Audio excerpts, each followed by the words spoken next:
Olá pessoal, tudo bom? Vamos gravar mais um vídeo. E nesse vídeo eu quero fazer um resumo sobre o Concílio de Nicéia, um dos primeiros concílios ecumênicos da história da Igreja. Agora o que nós temos que ter em mente aqui é o seguinte, que esse concílio não foi o único. Houve outros concílios, só que esses concílios que ocorreram antes de Nicéia eram concílios locais, eram questões que eram tratadas de forma local. O concílio de Nicéia ele se torna o primeiro concílio ecumênico da história porque ele vai abranger todo o Império Romano. Ele vai abranger os bispos ocidentais e os bispos orientais para tratar da questão ariana, uma questão trinitariana, na verdade. Então, Ario surge com algumas questões e essa questão é levada para o Concílio de Nicéia. Então, o primeiro ponto que a gente tem que saber é que não foi o primeiro, mas foi o primeiro no sentido de ser um concílio ecumênico em que os bispos orientais e ocidentais se fizeram presente para demandar algumas questões desse concílio. O segundo ponto é o concílio ele foi convocado por Constantino. Quem convoca esse primeiro concílio, na verdade, não foi nenhum bispo, até porque não tinha ideia de um bispo primaz, não tinha ideia de um papa ainda.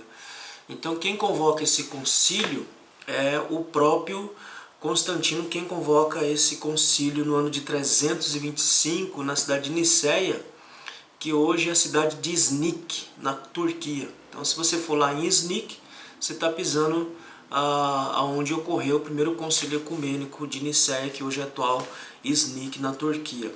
O ano do evento é 325. E um dado importante aqui que tem que ser dito é que o concílio de Nicéia, quando ele foi convocado por Constantino, ele não tinha um propósito religioso propriamente dito. O concílio de Nicéia ele tinha um propósito político. Por quê? Como o império estava dividido e parte desse império estava sob o domínio de Licínio, ao leste de todo o império, então o que acontece? Constantino ele sai para entrar em batalha contra Licínio, vence essa batalha e a partir daí o projeto político dele é de unificação do império. Então ele precisa que tudo esteja estabilizado, sem conflitos e sem problemas. E uma das plataformas para levar essa política de unificação do império que Constantino queria realizar era através da igreja. Então ele não poderia ter nenhum tipo de cisma, nenhum tipo de divisão dentro da igreja. Então por isso que ele convoca o Concílio de Nicéia, para que a partir da religião seja uma das plataformas que ele vai colocar sua política de unificação do império a partir da religião. Então por isso que ele convoca o Concílio de Nicéia. Então, em primeira instância, o Concílio de Nicéia ele tem como propósito um propósito político, um projeto político do próprio Constantino.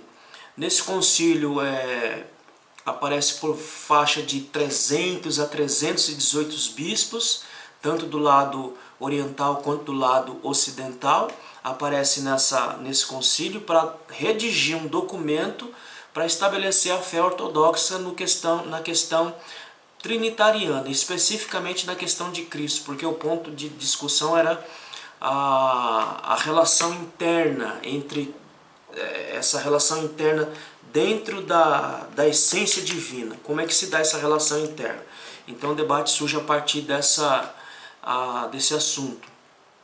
Então esses bispos se reúnem em Nicéia e o detalhe é que Constantino banca todos eles financeiramente, porque a maioria não tinha condições para se bancar nesse concílio, e é um concílio que não foi uma coisa de uma semana ou 2 dias. Esse concílio dura por volta de 30, 60 dias em que os bispos estão reunidos ali para tratar de uma questão entre essa questão de entender como que se dá a relação interna entre o pai e o filho, dentro da essência divina, como que se dá essa relação. Então eles vão se reunir durante 60 dias e fixar um documento com a fé ortodoxa.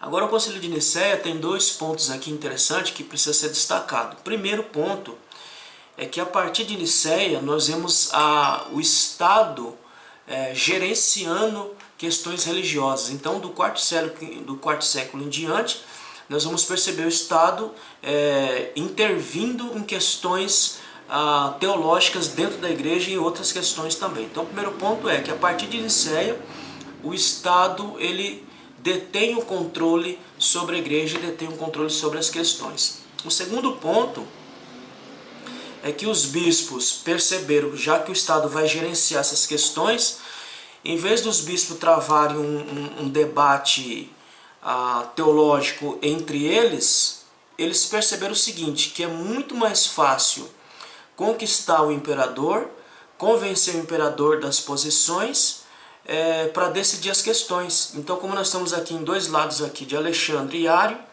Alexandre dizendo que o Filho é coeterno com o Pai, e Ario dizendo que houve tempo em que o Verbo não existia. Então, aqui é um debate que está girando entre os dois, mas a partir de Nicéia, os bispos perceberam o seguinte, que é muito mais fácil convencer o imperador sobre questões várias que é tratado na igreja, e daí, tendo o convencimento, ele vai dar o veredito para um lado ou para o outro. Então são dois pontos que acontecem em Nicéia. O primeiro é a gerência do Estado sobre questões religiosas. E o segundo ponto é que os debates entre os bispos acabam se tornando intrigas políticas entre eles e a persuasão do imperador para decidir as questões. Tá? Então esses são dois pontos aí que aconteceu ali em Nicéia. E não foi só esse o assunto que foi tratado ali em Nicéia, houve outros assuntos, houve outras demandas que foi tratado lá em Nicéia, e uma das demandas era a questão da readmissão dos bispos, porque nós temos que entender o seguinte, nós saímos do século I até o século IV, com o advento de Constantino, a igreja era perseguida. Então alguns bispos, para não morrer e preservar a própria vida, o que eles faziam? Eles acabavam negando a fé para defender a sua própria vida. E como agora cessou a perseguição e eles queriam um retorno para dentro do seio da igreja, um dos pontos que foi debatido em Nicéia é isso. Como tratar esses bispos que estão retornando à fé ortodoxa. Segundo ponto que foi tratado lá. O segundo ponto é como deveria ocorrer a ordenança de bispos e presbíteros, como que trataria essa questão de ordenação de bispos e presbítero. Um terceiro ponto que foi tratado lá, a questão da ordem de precedência das diversas sedes, porque até esse período não tinha um papa. Então, qual região é superior a outra região, ou seja, qual é a sede das igrejas? Então, tentar entender quem tem precedência sobre quem. Roma tem precedência sobre Constantinopla, Constantinopla tem precedência sobre Éfeso e assim por diante. Então, esse era um terceiro ponto que foi tratado ali em Nicéia. Mas o grande debate aqui era a questão ariana, em que Ario levanta essa questão sobre o Verbo divino, sobre o Cristo. Tá bom? Então, para introduzir esse assunto, são as informações assim que a gente precisa ter para entender a Nicéia, a importância desse concílio para a igreja. Eu vou fazer um resumo do que é o pensamento de Ario, porque foi isso que foi debatido ali em Nicéia, e depois a gente prossegue mais algumas questões aí. Então, qual era o pensamento de Ario referente ao Cristo? Primeiro ele vai dizer o seguinte: Deus é de natureza sem igual, incomunicável e indivisível. Então essa é a ideia controladora do pensamento de Ario, defender essa unicidade de Deus. Então ele vai dizer o seguinte: Deus é sem igual, Deus é incomunicável e é indivisível no seu ser. Então esse é o primeiro ponto, e essa é a ideia controladora de Ario. Segundo, ele diz o seguinte: Cristo não participa da essência divina.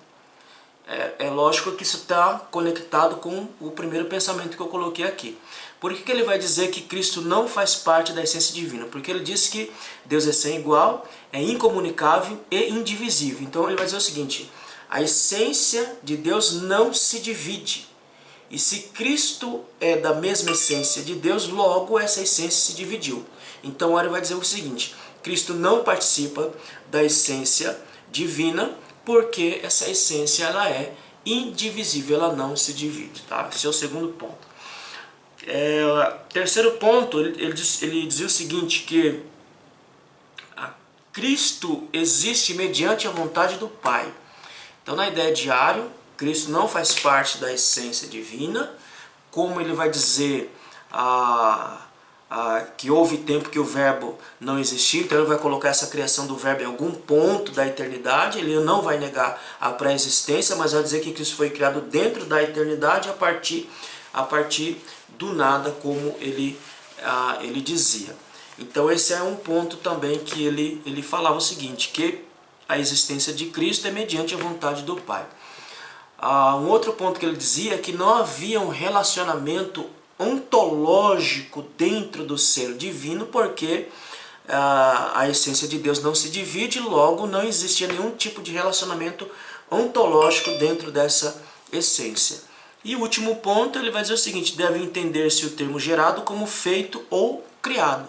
Tá? Então, para Ario, Cristo não pode ser considerado divino, é igual ao Pai, porque ele foi criado pelo Pai a partir do nada. E a ideia controladora dele Cristo não fazia parte da essência divina, porque a essência não se divide. Tá? Então esse é o pensamento basilar de Ario. E o pensamento controlador dele é esse: Deus é sem igual, Deus é incomunicável e a sua essência, a essência divina, ela é indivisível. Portanto, Cristo não poderia fazer parte dessa essência porque ela não se divide. Agora, um outro ponto interessante desse debate entre Alexandre e Ario é que esse é um debate que foi gerado na cidade de Alexandria, ou seja, era um debate local.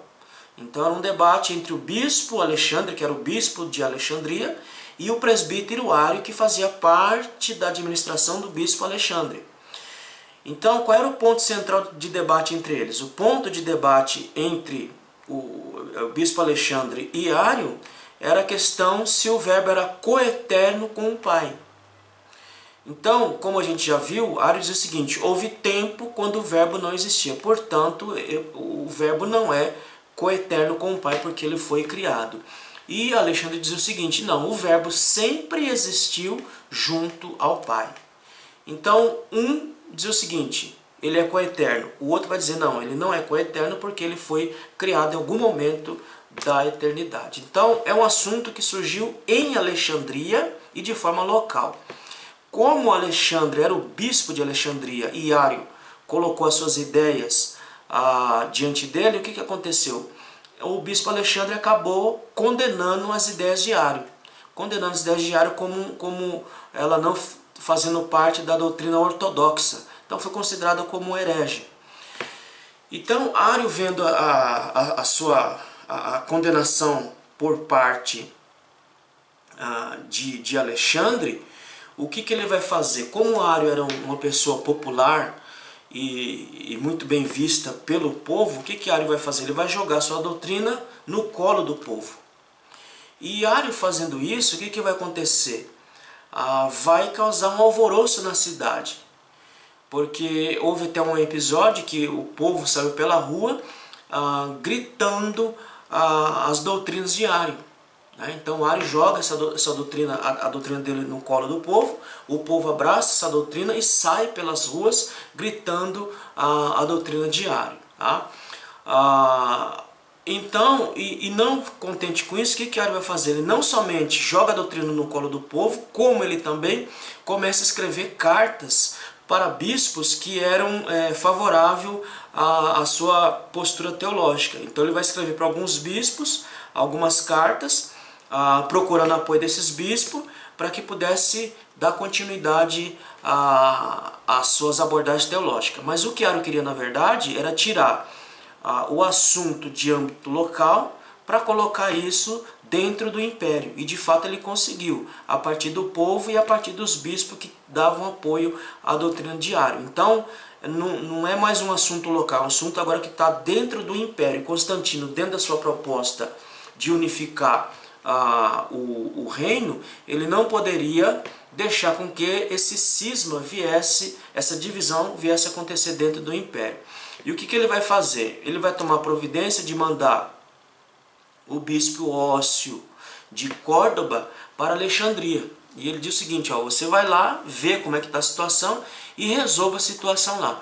Quando o Ócio chega lá e ele vê a situação do debate, que já não dá mais para se tratar de forma local, porque é uma coisa que já está no meio do povo, é uma coisa que já está entre os outros bispos, Ócio volta dizendo, não tem como tratar essa questão de maneira local, tem que ser feito de uma outra forma. E aí é onde Constantino vai e convoca o concílio de Nicéia, até porque o clima na cidade de Alexandria era um clima muito tenso ali. Tá? Então, diante dessa situação toda, aí Constantino vai e convoca o concílio de Nicéia. Para nós fecharmos e encerrarmos esse resumo histórico, quem são os participantes do concílio? Então, nós temos lá primeiro os arianos, que é representado por Eusébio, pelo bispo Eusébio de Nicomédia, porque Ario não tinha peso de voto porque era presbítero, como Eusébio de Nicomédia era favorável às ideias de Ario, então ele é quem vai fazer a defesa da tese de Ario dentro do concílio. Então, quem está participando? Os arianos, representados pelo bispo Eusébio de Nicomédia, os trinitarianos, representados pelo bispo Alexandre de Alexandria, juntamente com o seu diácono Atanásio, que atua mais como secretário, porque também não tinha poder de voto. Então Atanásio participa com o bispo Alexandre como secretário, na época ele era diácono, e após a morte de Alexandre, o bispo Alexandre, Atanásio vai assumir o bispado da região de Alexandria e vai se tornar o grande defensor da doutrina trinitariana, mas nesse momento aqui ele está participando somente como secretário de Alexandre. Também havia lá um pequeno grupo de bispos que era adepto ao monarquismo, monarquismo e patripacionistas. O que é o monarquismo e patripacionistas? O monarquismo é a ideia de um monarca só, ou seja, só existe um monarca e esse um monarca é Deus, não existe trindade, não existe a ideia de Filho e Espírito Santo, só existe Deus. E o patripacionista é a ideia de que se só existe Deus dentro dessa essência, quem morreu na cruz do Calvário foi o próprio Deus. Então, esses aqui são os participantes, os arianos, representados por Eusébio de Nicomédia, os trinitarianos, representados pelo bispo Alexandre de Alexandria, esse pequeno grupo de monarquista, e tem um terceiro grupo que é o grupo maior, que na verdade esse grupo ele busca ali na verdade uma conciliação entre Alexandre e Ário. Por quê? Eles queriam a pacificação da igreja, eles não queriam um debate nem divisão, eles queriam a pacificação. Então esse grande número era um grupo que não tinha um partido, eles estavam buscando a unificação e o equilíbrio entre os lados. Pronto, quando Eusébio de Nicomédia ele começa a ler a sua tese, e até então Eusébio de Nicomédia achava que ele sairia dali vitorioso, ele contava com a vitória. Mas quando ele começa a ler o seu postulado teológico sobre a questão do verbo divino, a plateia, a audiência ali começa a se alvoroçar e começa a gritar quando começa a ouvir a exposição da doutrina. E diz a tradição que, tendo ali um bispo perto de Eusébio de Nicomédia, ele pega esse documento que ele estava fazendo a exposição, rasga e joga no chão, e a partir dali se torna um grande alvoroço aquele conclave ali. E o final de tudo isso é a decisão favorável à doutrina trinitariana, até porque Constantino, mesmo ele tendo preferências arianas, mas ele acaba cedendo e dando como a fé ortodoxa a doutrina trinitariana exposta por Alexandre. Tá? Então esse aqui é um pequeno resumo do que foi esse grande primeiro concílio da igreja, esse concílio ecumênico, que é a questão do concílio de Nicéia, que vai tratar sobre essa questão ontológica, que é como entender o relacionamento interno dentro da essência divina, tá bom? Então esse é um resumo do que é Nicéia e a importância desse concílio para a igreja e para a fé ortodoxa, tá bom? Que Deus abençoe e até o próximo vídeo.